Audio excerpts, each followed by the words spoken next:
Okay. You have to put your phone away. I'm putting it on mute. Yeah, but I don't want you reading your phone either. You have to focus for our podcast. Well, I'm turning your phone over. I'm not going to look at my phone. You look at yours. I don't look at mine. Yours rings every... Take off your watch. This isn't even... It's not even hooked up. My focus is 100% on podcasting. Okay. Candice and Casey's podcast. They're doing couples therapy. Okay, welcome back to Couples Therapy with Candice and Casey. This is episode, I don't know. And what, do you have any idea how many of these we've done? No. I have to tell you, Paul emailed me and he was like, hey, last week when I told him we couldn't make it, he was like, do you guys want to keep doing this? Are you into it? And I was like, what are you talking about? Of course we want to keep going. I think, is there like a rule that a podcast has to be every week? Well, I can tell you this on YouTube and in the world in general. Like, in order for an audience to care, they have to sort of develop a relationship with the content. Like, nobody wants to, besides Family Guy or South Park, you can't really jump in unless, like, you watch the whole series. And it's the same with podcasting. So if we do it every week, we can build an audience. But if we do it, like, whenever we feel like it, I say we, but all the blame's on Candice. What? What? I'm not 9 months pregnant. What? Mm-hmm. I was not in bed last week. No. Yes. You, yes. No. I set my alarm said, for 5 o'clock to wake up from my pregnancy nap. Okay. And when I woke up, you said there's no time to do it. You stumbled out of the bedroom in your pajamas with no pants on at 5:15. We had all the podcasting material in the house. In fact, we have 2 sets I of didn't mobile realize that you wanted podcasting. to record at home. I would have done anything to get a podcast out. I thought you meant you wanted to go into the, but we had to pick the baby up in a half an hour. There were real reasons why we couldn't do it. No, there was misunderstanding why we couldn't do it. Because then at 7 o'clock, you're like, where's the baby? And I was like, she's not ready till 7. And you're like, oh, could have done the podcast. I Yeah. thought she was coming home at 6 with the sitter. Once again, get your life in order. It's not me. If we do It's it, not you. It's the assistant that you don't have that's fucking everything up. No, I just think that, like everything else in life, we should blame this on your pregnancy, because no matter what I don't show up for or don't do that I'm supposed to do, I just say, I'm so sorry my wife is currently 8.5 months pregnant, and every single person's like, dude, I totally understand. You should, we should not tell anyone when the baby comes and just drag it out for like another month of like, no, we can't see anybody. Do you know the only thing better than my wife's pregnant? I have just a had newborn, a baby. yeah. I still say I have a baby, and she's 3.5. Yeah. So anyway, it's great to be back. I love doing this podcast. I enjoy this podcast so much more than I actually like vlogging. Do you know that? I didn't know that, but is there something really wonderful about it? It's cathartic. It's also like the only time we're ever in it. I say that, and everybody knows this who listens, that like I love that it's you and me and no phones and nobody talking. But it's also the only time you're ever like in such a quiet space where no one's emailing you, calling you, no sirens. It is not. It's soothing. It's so soothing down here. Yeah, it's very calming. You know what the other thing is when I make videos, I don't just focus on like what I'm saying. I also have to focus on how the camera looks and the shot and there's so much rigmarole. It's so hard to make sure that I'm not being performative. Performative, is that a word? Is that not a word? What word would you use? Sounds like an amalgamation of words. So I have to work hard to make sure I'm not performing? Mm-hmm. Okay, when I'm vlogging, I have to do all those things, then check myself in the camera, and I do... It is a word. I know it's a word. Relating to or of the nature of dramatic or artistic verb. performance. Okay. I have to be careful that I'm not being... Adjective. Wah, wah, wah. Okay. Anyway. To make sure I'm not being performative. No, okay. Anyway, but when we're here, there's no production. Like, we don't even do the post-production on this. Somebody else does it, which means the only focus is to sit down and really focus on what it is we're talking about. And that is like a really satisfying thing. It is. It doesn't happen in this day and age. Before, like, even when I was younger, the only distraction was a TV. And, like, shows were scheduled. So if you missed Friends, What are you going to do? You have to sit and talk to your parents or whatever. Do you know what I mean? Yeah. There's never a time when you can like... You know, on that note, you said there's never a time when you can like... talk to people. I was thinking last night, I was getting nostalgic, and I was thinking how much I wished I had footage from my early years in New York City, pre-smartphone. And I was really like thinking about it, and I realized how special it was that you and I got to experience a social life that was about actually living instead of sharing. Mm-hmm. Like if we want to get deep right now, because I want to get deep. Like really right now, for almost the whole world, social life and socializing has so much, not more, I wouldn't say more, but has so much to do with sharing. I mean, what's funny is you're totally like a filmmaker and all that. I'm part of the problem, not the solution. No, hold on. And I'm not, but so one thing we had in common was we always had cameras with us, because I really did enjoy... Olympus 35 millimeter point and shoot. Yeah, or a digital, like the... whatever. I never went anywhere without a camera just because I enjoyed taking pictures for my own self, right? Like I didn't give them away. It was for me to keep. And I loved taking pictures of people and things, and I'd look at them and I'd save them, and I had photo albums. But it wasn't for the point of other people to judge them or share them or getting validation from other people. It was only for myself. And I remember when BlackBerries came out with the camera. And you could BBM the pictures to other people? Well, like I had a friend who was obsessed with her BlackBerry and taking pictures of herself. And in fact, she had a mock-up book of selfies that Roy put together for her from BlackBerry pictures, like of her topless and like nudies, grainy, and just like in pictures of her in a mirror. Years before Kim Kardashian's one. Hey, speaking of nudes. But it became annoying because, like, it was her camera phone was everywhere. Speaking of nudes. What? When we first met and I was rifling through your closet while you were asleep one night, I found all these boxes of naked pictures of you.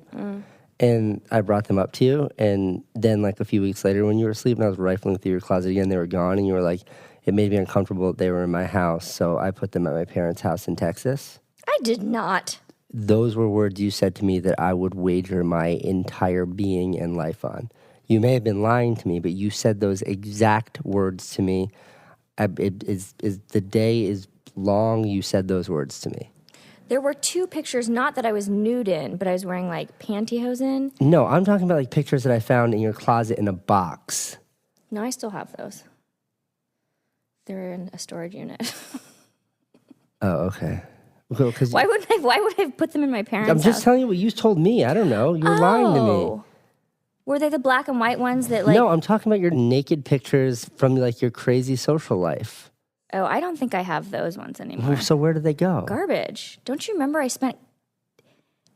cut pictures up? Those were yours. Those were my naked pictures of you. Everybody makes mistakes when they're young. But I understand, but what happened to the pictures is the only information. Knows? If they're at my parents', then they're flooded and gone. Did you bring them to your parents? I don't recall. How do you have such a bad memory? It's all the drugs I'm on. So in any event, kids now, not even kids, us, like life is it's so much more about the act of sharing than it is about the act of experience. I hate it. Really? I hate it. I have to say, like, I wish I had more pictures of Franny, but I find it very difficult to experience what she's doing. Like, you have such beautiful pictures of Franny on your phone. I don't, because I'm not able to multitask that way. I feel like I'm missing out on what's happening right in front of me. I understand. But what's so crazy is, like, if you have a point-and-shoot camera that isn't connected to your phone, it's still very different than taking a picture on your phone. You take a picture on your phone for the sole purpose of sharing. Yeah, and that's what I mean. It's about sharing, not about experiencing. It's about sharing, not caring. Mm-hmm. Okay, this is boring. Let's move on. I'm bored, except for the whole bit about your naked pictures. God, that was a long time ago. So, if we did record last week, I had like a very clear vision about what we were going to talk about. And it was going to be about how no matter what you're mad at, that's not really what you're mad at. Why, When did you're we in a couple? Did we get in a fight When about you're in a something? coupledom? Did we fight about something? Well, even when we disagree, it's not about what's on the surface. It's like there's something under there that you're more mad about than whatever it is you're arguing about. Like your dishes in the sink have nothing to do with dishes in the sink. It has to do with something else, I'm sure, below the surface. Right? Don't you agree? I get mad at dishes in the sink. Did I say I? You get mad at dishes in the sink? Yeah. Oh. That upsets you? The dishwasher is like 2 inches from the sink. Just put it in the dishwasher. Yeah. Anyway, it happened. I had this like clairvoyant, I don't even know if that's the right word. That's definitely not the right word. Not clairvoyant, but like when you can see something, I had like a third eye moment. Honey, I have no idea what you're talking about right now. Okay, I'm getting there. My sister and her husband were fighting when we were at their Oh, house. I remember that. That was Or they were awesome. having an argument. And I watched my brother-in-law Yeah. say things Is he gonna listen my to this? sister. I don't know. And I watched my sister respond to my brother-in-law. And it was like they were talking in 2 different worlds. I saw straight through this argument. And I was like, this is not what you're fighting about right now, Carly. This is what he's actually mad at. It's not like some sort of scandalous thing. It's It's just a that I little pulled my scandalous. sister aside and I said, Oh, you did? you have to drop it. She's like, but he's angry about this, that, and the other. I was like, no, he's not. This is what he's angry about. And I said it in like one sentence. I was like, it has nothing to do with what he's angry about right now. He's actually angry about, he's not angry about A, B, and C. He's angry about D, and you're not picking up on it. And me, in my state of infinite psychological wisdom, In your clairvoyant state? in my clairvoyant That's state, not the right word. can see exactly what he's mad at, and you can't see it, and he can't see it. He's not telling you really what he's mad at, and you can't pick up on it, and I'm telling you, drop it, because that's not what the fight is about. This makes no sense, but does it make sense to you? Yeah, you know what? I mean, if I can be even more reductive, I think that like at the core of most disagreements, and this is in marriage, and this is in relationships, and this is especially true in politics, it has very little to do with the issue at hand, and it very quickly becomes about winning and not wanting to lose. Mm-hmm. Like if our fight, we stopped mid-fight and we're like, what are we disagreeing about? Why does it upset you? Why does it upset me? What is a reasonable resolution that will make us both satisfied? And then how can we move on? We sort of did that this week, didn't we? When we were like talking about if we moved into this house that we found that we really liked, and you're like, this is going to be the most amazing house if we could move here, and like, it has the perfect garage apartment that I can like set up my whole office we thing. found this house we like, and I liked it because I thought that I could have my studio at the house. Right. Well, which is reasonable. Totally reasonable. I'm But- so right about it. Okay, but then you were like going on and on about how amazing the 3-car garage is. That's like unheard because of. that way I can put my stuff in it. Okay, so basically, if people can follow along on that tiny little window into the argument, everything you're excited about has to do with your life, not in consideration for what is going to happen outside of your garage and your garage apartment. Mm-hmm. Okay, and so I'm getting upset about this house, being like, maybe it's not right for us, when really it's not about the house. It's about me being terrified that you're going to be shut away in your man cave and I'm going to be stuck with the kids. That was the underlying fear. Right, and instead of bringing that up, you made it about the physical object. Yeah, I was like, no, the house isn't right. It had nothing to do with the house. It had everything to do with me being So terrified. now you like the house. Well, I still think that it's not quite right for me, but it's perfect for you, and so that's just... But when we were there, you were like, this is so right. You were so excited. I No, couldn't. don't give me that bullshit. You do this. No, It's just your indecisiveness. You don't remember me walking around being like, this wall has to go, this counter You said has to that. go. You said that there's an extra little area by the what's the thing called in the fridge the pantry. Mm-hmm. And then that was kind of it. The living room you wanted to extend.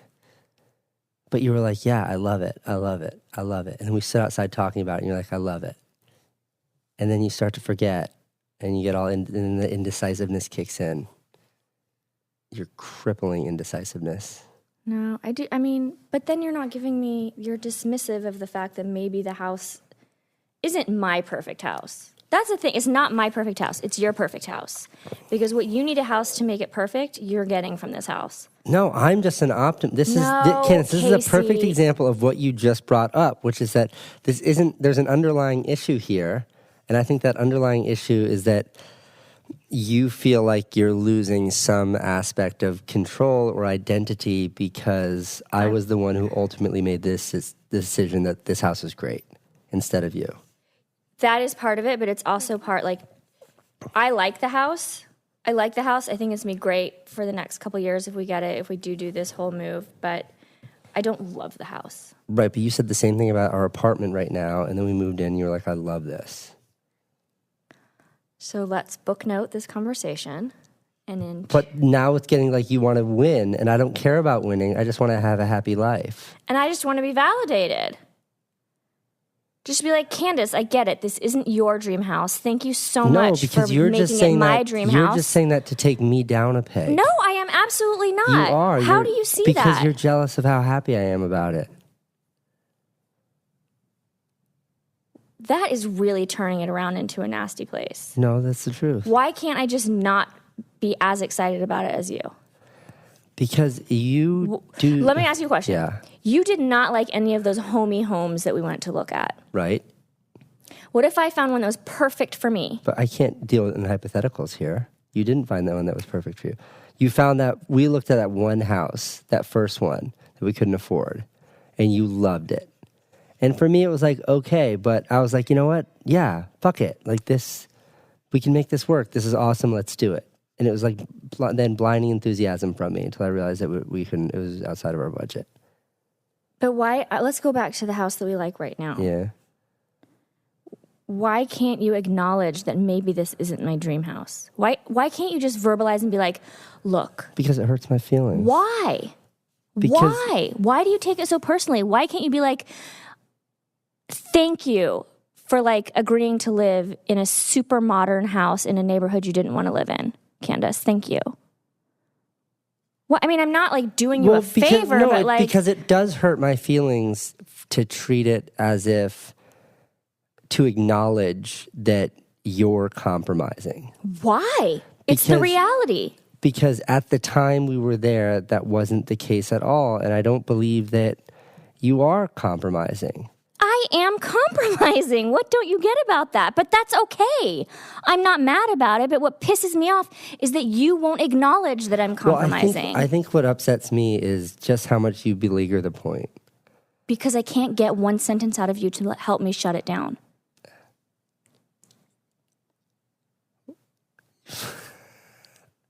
I want you to know that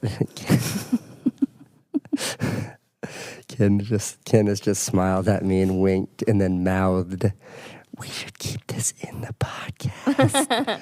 Are you generating drama? So to create... No. Yes. No, but that was just a really tense silence that I think would translate really nicely. Okay, so let me not yell and let me just say. Let me reduce it to one. Let me give this all context. Okay, now you do it. Go ahead. You sure? Yep. I don't want to interrupt you. I just need to give what you're about to say context. Interrupt me, but go ahead. This is the Candice Poole move in a nutshell. Candice, where do you want to go to dinner? I don't care, you choose. Honey, whenever I choose, you get upset. No, I just don't want to have to choose. Okay, let's go get hamburgers. Go to the hamburger restaurant, sit down. Candice won't speak to me. What's wrong? I didn't want fucking hamburgers. That's what it is. Why can't I have a moment to absorb it and then second guess it? Why am I not allowed that? I've known you for like 15 years, and I know when what you say is what you mean, and I know when what you say is just reflecting some sort of deeper, more broad emotion. And right now, the nuances you're focused on about what you don't like have nothing to do with those nuances, like whatever you just said about a bathroom or a wall or something. They have to do with this much deeper concern about fear, about moving into a different house, about this is different from what you imagined, about am I doing this just because Casey wants it, or is it what I really want it? But that's all very true. And I don't, all of those things are real. I get all of those things, but none of those things have anything to do with this, like for this example, we just keep talking about a house, but none of those has anything to do with the actual house, but instead you let them manifest about the house. So if you want to talk about those bigger issues, we can talk about those bigger issues, but instead all you'll talk about is like some wall in a pantry. And it does make me frustrated because I know that the actual underlying concerns are something different. Does that make sense? Yeah. Yeah? It would be nice if we could figure out a way for, if you know all those things are the real reason for stressing me out, then just address it instead of being like, you're really making me feel bad about this. Like, then turning it on me, because then I feel bad for... Yeah, that's fair. What's the plan with the baby? Keep it in as long as possible. Okay. Are you freaking out at all about the fact that we have done zero preparation? In fact, all we've done is had our closet flooded because some pipe burst. So now the room that we thought might be the baby's room is just filled up with all your clothes on the floor. I know, that's stressing me out. We didn't even have a crib. I do have a crib. We don't have a single bottle. I do have a crib. I bought one online off of some woman who didn't use it. So hopefully it's clean. So we have one used crib that we haven't... One used crib in the basement. Okay. That's it. And that's it. We We don't don't have one have of those like little bottles blankets. we don't have blankets. We don't have anything. We don't even have diapers ready. And that thing, you're ready to pop. That thing could come out any second. Honestly, it could. I don't think it's going to last until the scheduled C-section. How funny were those doulas that came to the house? They were great. They're wonderful. What's a doula, Candice? A definition? I don't know. Well, I just mean that like maybe It's people like a don't know woman. what a doula is. They're certified. There's certified training for them, so they're certified doulas. Doula, I think, is different than a midwife. But anyway, it's someone who holds your hand during the birthing process. It doesn't have to be like a home birth. It can be in the hospital. It can even be a C-section. But a lot of times, women get really scared to ask what's going on to the doctors or the caretakers. And the doula, if she's good, will be the one that's like, Candice, let me just ask, what the fuck is going on? She asked for an epidural 20 minutes ago. That's what the... Okay, honey, it's fine. Thank you for trusting me with this. That's what the woman in Texas is like. Yeah, that's She's like awesome. a good doula. A doula is like a bodyguard for a woman giving birth. That's what I think. She's just there to protect you. But most doulas are very, and probably necessarily so, like kind of spiritual and calming and like intimate. Mm-hmm. I guess like they do get to see the grossest part of you at the grossest time in your life. Oh, it's beautiful though. They say things like the flower's about to bloom. Gross. But in any event, we met with our doulas this week. And it was a very spiritual experience. No, it wasn't. Yes, it was. It was spiritual? Yeah. It was spiritual. Why do people always bring up what music you want to listen to when you're giving birth? Well, remember when we went into the operating room for my C-section and they were playing like country music and they were talking about the Cowboys score or something like that? That's true. Texas. And then they go, the anesthesiologist who I only saw his cowboy boots was like, now I like country music, but probably not in an operating room when they're about to gut me. The anesthesiologist goes, we need a shaver? I was like, that's not calming. That's not appropriate. Now I'm wondering if my bikini wax is not good. Like, just too much. Right. But,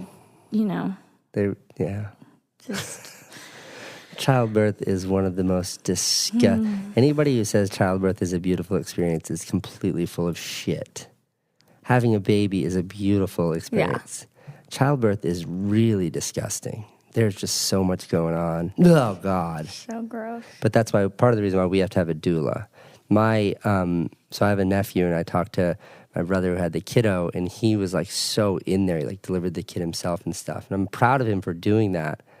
But he was all about it. And in a million years, I couldn't do that. I cower in the corner and hide like a total terrified little baby. I even asked you if it would be okay if the doula came into the operating room instead of you. Right, I think that's a wonderful idea. I'll just have her bring your GoPro. Oh my God, I remember right before they knocked me out. The doctor's doctor's took the like, GoPro "Do you from want me," and I me was to like, film it? No. I was like, absolutely not. I don't want that footage to exist. And I remember I kept the GoPro going, but down on the ground, like no picture, just audio. And I've never listened to it. You listened to it. I listened to it because I wasn't there. I was That out. was so weird. And you could like just see the gurney shaking a little bit and shaking a As they're little like bit. sewing you open, they're sewing you shut. So gross. Just a disgusting process childbirth is. Should we take some questions now? Yeah. But remember when my epidural didn't work afterwards and I wasn't getting any pain meds? I'm like one of those women that they talk about on Dateline where they can like feel everything. You were like, oh, yeah, I'm sorry. I didn't know what to do. That's why a doula is necessary. They got more balls than husbands. Hi, Candice and Casey. I'm Luis from Ecuador, and I'm about to move to London for studies. And I wanted to ask you guys for advice on how to adapt to such a different place, such a big city, and how to manage the loneliness. How was for you when you move out from your hometowns? Thank you guys, and love your podcast. Ooh, that's tough. It was 17 years ago for me, and it was the loneliest time of my entire life. I had friends here, so it was different for me. I didn't know anybody. I was so sad for so long. But if you were to give advice, it would be like, just get out of your house. Yeah, I was saying this to Candice. I used to live in the East Village, and I would ride my bike to Union Square and just sit there because I was surrounded by people, and it sort of felt like I was with people instead of just sitting there by myself. But I was lonely. God, was I lonely. I was so sad those years. It just takes one person To make you not to make lonely. you not lonely. Yep. So I guess the short answer is it takes one person. You need to find a great friend. Yeah, I wouldn't go there with expectations that you're going to have to find a whole new social life. Like you start with one friend, and then that friend will introduce you to someone else. And how do you meet that one person? Well, That's the hard part. Well, he said he's going for studies. oh yeah, come on, you'll meet people. Okay, next question. Hey, Candice and Casey. Tim from Canada here. I had a question for you guys about health and wellness and exercise within a relationship. My wife and I have been married for about a year now, and things are going really great. We're in a financially good position. We have a house. We just got a new puppy. We're really happy. The one area that we've always seemed to struggle with is health, exercise, and nutrition. It just doesn't seem to be something that we're able to match up on. We eat healthy for a while, and then we stop. We exercise for a while, and we stop. We've tried different things. We've tried running. We've tried going to the gym. And we can't seem to find anything that's sustainable. And same with eating healthy. We make a good effort to eat healthy for a while, and then we just fall back to the same track.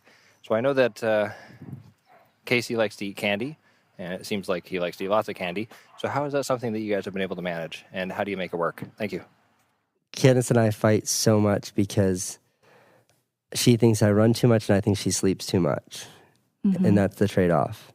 It's like, you don't need to run every damn day, Casey. It's just a stupid thing you do. And my response to that is like, pregnancy aside, I'm not ragging on her when she's pregnant, but when she's not even remotely pregnant, she goes to bed at 8 or 9 at night, and she wakes up at 10:30 the next day on a Tuesday and a Wednesday and a Thursday and a Friday and a Saturday and a Sunday. I love sleeping. Yeah, everybody does. You just lay in bed. It's comfortable. I like watching TV. You don't like I sleeping. hate sleeping. See, I love sleeping. Everybody likes sleeping. You hate sleeping. I like running. I hate running. Who's on first? Hey, Candice and Casey. My name is Victoria, and I was wondering if you guys could talk a little bit about age and maturity in a relationship, and how I know you guys, I believe you said you had a slight age difference, but I wondered what your thoughts were on the longevity of relationships with more significant age differences, if you had any experience there, or any opinions on people with some bigger age gaps. I'm in my 20s, and I tend to date guys who are more in their 30s, which has its own set of problems sometimes. Very curious to hear what you guys say. Wishing you all the best. Thanks. I got nothing here. I mean, Candice is significantly older than I am. significant. Casey's the same age as my little sister, so he's 33 and a half, almost 4 years younger than me. But Am I that? The gap's that big? yeah, but you have lived 10 lifetimes. That's true. So I never think of you as younger than me. Yeah, you're like a in any child. way. And also you have that like weathered face, so But easy. you don't look like a baby. I think that like we're a pretty good match in terms of maturity and like I can see you looking at me behind your mirrored framed sunglasses. No, I think when it comes to day-to-day bullshit stuff, you are a much more mature, responsible person than I am. But when it actually comes down to things that matter, you're like a child. Oh my God. That is such an awful generalization. Is it? Sorry. But I have experience dating older guys. Yeah, when Candice was 20, she dated a 55-year-old for like 5 years. That's not true. It was 13-year age difference. Jesus. But when I was like now that I'm on the other side of the fence at that like the age that he was, let's just say any of your friends dating a 22-year-old girl, I would be like, that's a joke. Yeah. So I took it very seriously, but nobody else around me did. I was like, no, this is very serious. And everyone's like, but he's 13 years older than you. I'm like, no, but but there's like generational things that we couldn't connect on. Music, TV shows, just, it didn't really work. I don't know how people who are more than... My Nana was 10 years younger than my grandpa, and they were together till they were 90. Yeah, but she also told me that she didn't really want to get married. My grandmother said that too. In not so many words. When we first broke up and she came to the city, we had lunch. Really? At Bloomingdale's. Without me? Yeah, we weren't talking. We were... But you talked to my Nana? She wanted to come and talk to me, and she wanted to tell me... Poor Nana. I think she was like trying to get Mend me... Yeah, she was trying to mend it. She's like, not everybody's perfect, and it's never a perfect relationship, and she was bringing up her own marriage. She's like, I didn't end up living the life that I thought I lived, but like I have 2 children and da-da-da-da. And I mean, you can see that. Your grandmother told me that your grandpa cheated on her. I believe it. Can we take the next question or? Yeah. Okay. Hi, Candice and Casey. My name's Brittany and I'm from New Zealand. I was just wondering if you guys ever considered doing a podcast on what it's like to have a blended family. I'm the same age as Owen, and my dad's recently got married, and I've found it's really changed my relationship with him quite a bit. I guess also from a stepdaughter's point of view, it's been quite interesting trying to integrate like a new member into the family and also gaining a whole new side of the family. And I was just wondering what it's like maybe from a parent's point of view. So like Candice, what it was like for you, and Casey, if you felt your relationship changed at all with Owen. And maybe like from a relationship point of view as well. I just thought it would be really interesting to have an insight into that side of it as well. Thanks, guys. I really enjoy your podcast. That's hard because as a parent, like, so I wasn't a parent when we got married and you were, but like it was a huge point of contention. Well, yeah, when we first went out, I was jealous. I didn't understand. No, not even then. What? Like later. When? Like when we were serious and talked about kids and stuff. You were upset that I already had a kid and that we wouldn't get to experience that together. Yeah. I didn't, but as a non-parent, I didn't understand. There are 2 types of people in this world, people with children and people without. I think it's challenging. For me, the biggest challenge is how do you make everyone happy? How do you make, like, in our case, like, how do I make sure Owen feels like he's part of the family? And I don't know that we're doing a good job. It's very hard. We have 2 little kids, and he's a 20-year-old in college 3,000 miles away. So how do you incorporate him into the day-to-day the way you do the little ones? So I don't have an answer for you. I wish you the best of luck, and I think it's got to be really, really challenging. Well, I think that just to give you some perspective, which is I think just what she's looking for, is that as the grown-up adult who the relationship didn't work out for whatever reason with the original partner, you now have found someone that you want to spend your life with, have a family with, whatever, but at the same time you have this guilt about the child from the original relationship, which would be you or Owen. Why are you looking at me like that? I can see you looking at me behind your I'm mirrored just lenses. trying to understand what you're saying. It's a fine line for the parents to walk. And I think that sometimes, well, at least in our case, we're expected to make everything easy and make everything as transparent as possible and make it that I think that the blended children part of the family expect the parents to make it perfect and seamless.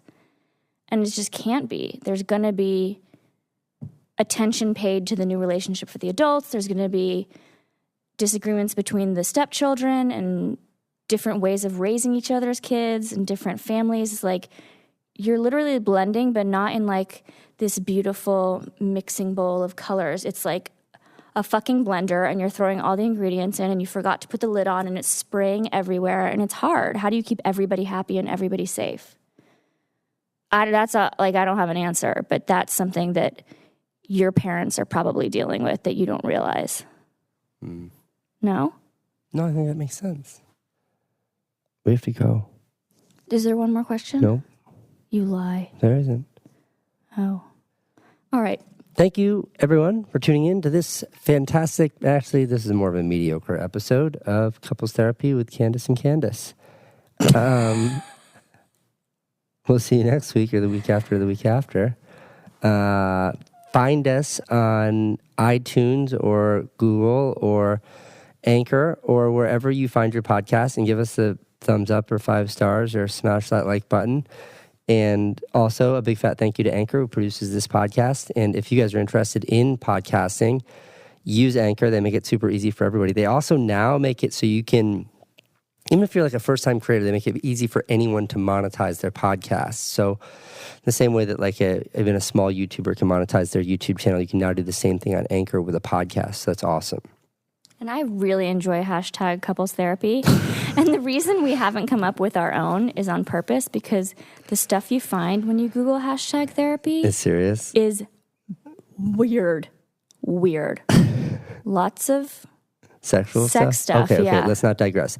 Thank you, boys and girls. We will see you. We'll talk to you. We'll hear you soon. Oh, the questions too, you asked through the Anchor app. If you want to be one of those who asks us a question that will give you a terrible, nonsensical, indirect answer to. irresponsible answer. Yeah, use the